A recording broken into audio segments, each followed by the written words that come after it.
When people hear the name Napoleon Bonaparte, they picture battlefields, cannons, soldiers marching in perfect lines. But behind the smoke and speeches, there was something colder than war accounting. This isn't just a story about 1805.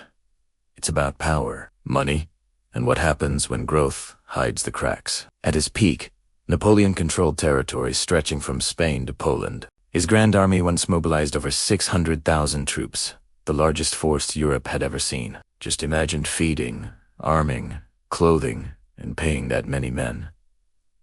It sounds impossible. And here's the twist. France wasn't rich. When Napoleon took power in 1799, France was financially broken. Before him, the monarchy had drowned in debt.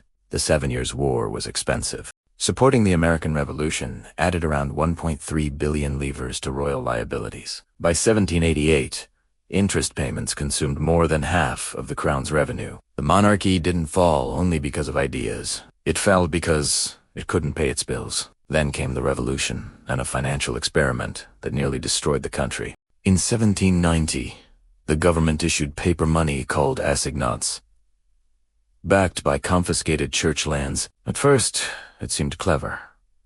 Print money, inject liquidity, stabilize the economy, but they kept printing. By 1795, over 45 billion livres in assignats had been issued. Inflation exploded, prices soared, savings disappeared. Trust collapsed. France experienced something close to hyperinflation before the word even existed. That was the country Napoleon inherited, exhausted by terror, economic chaos, and war. And here, as what most people don't realize, his first move was another invasion. It was stabilization. In 1800, he created the Bank of France. In 1803, he introduced a stable metallic currency, the franc german, anchored to gold and silver. Tax collection was centralized. Corruption was reduced. Government accounts were tightened. Inside France, he ran a surprisingly disciplined fiscal system. In the early years, budgets were often balanced. The man, known for endless war, actually balanced budgets. But here's the real pivot. Napoleon refused to let French citizens bear the full cost of permanent war.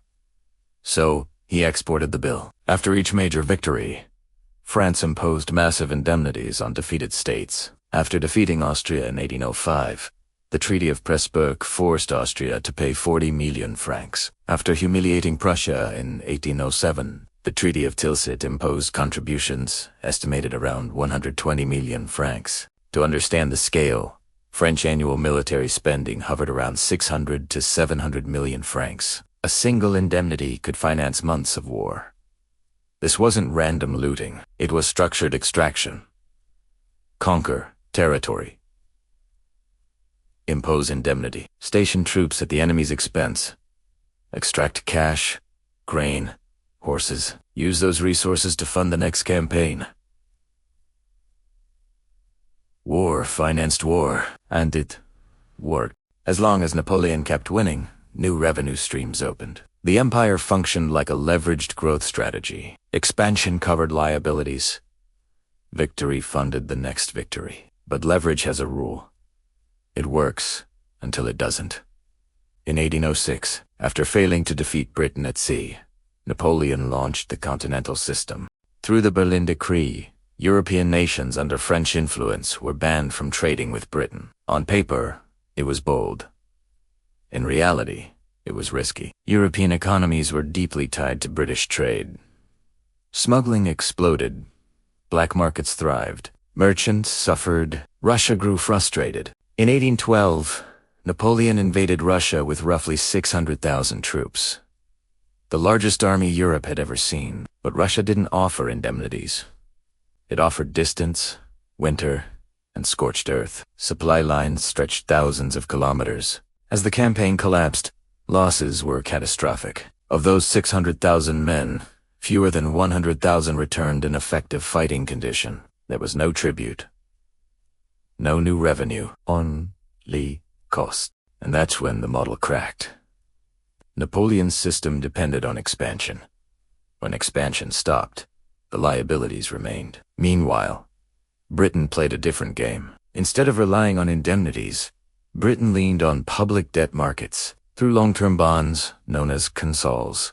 It financed war over decades. Investors trusted repayment. The Bank of England and Parliament provided continuity. British debt soared above 200% of GDP by 1815. Yet it remained serviceable because the financial system was institutionalized and trusted. Napoleon's system was fast, aggressive, and dynamic.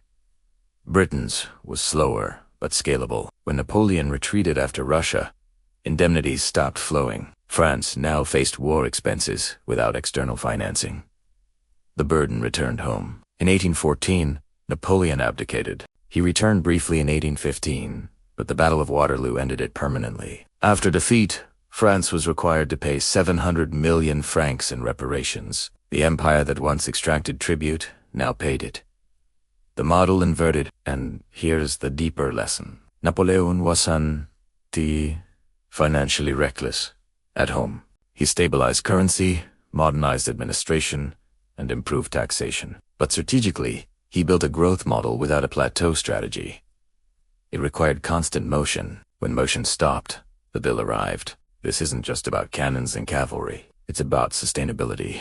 Great powers still try to shift costs outward through trade policy, currency dominance, or debt markets. Externalizing costs feels like power. And it is, until credibility cracks. Britain's model survived because investors believed in repayment. Napoleon's collapsed because it depended on endless expansion. The strongest army in Europe fell. The strongest bond market endured. And here's where it becomes personal. We do the same thing in our own lives. We build growth strategies based on rising inflow, rising asset prices, borrowed leverage, constant expansion. As long as money keeps coming in, everything feels unstoppable. But when inflow slows, fragility appears. Napoleon's empire wasn't destroyed by weakness. It was destroyed by arithmetic. History doesn't punish ambition. It punishes unsustainable financing. The cannons were loud, but the balance sheet was louder. In the end, the real empire wasn't the one that conquered the most land. It was the one that mastered credit. And the real battlefield, its leverage,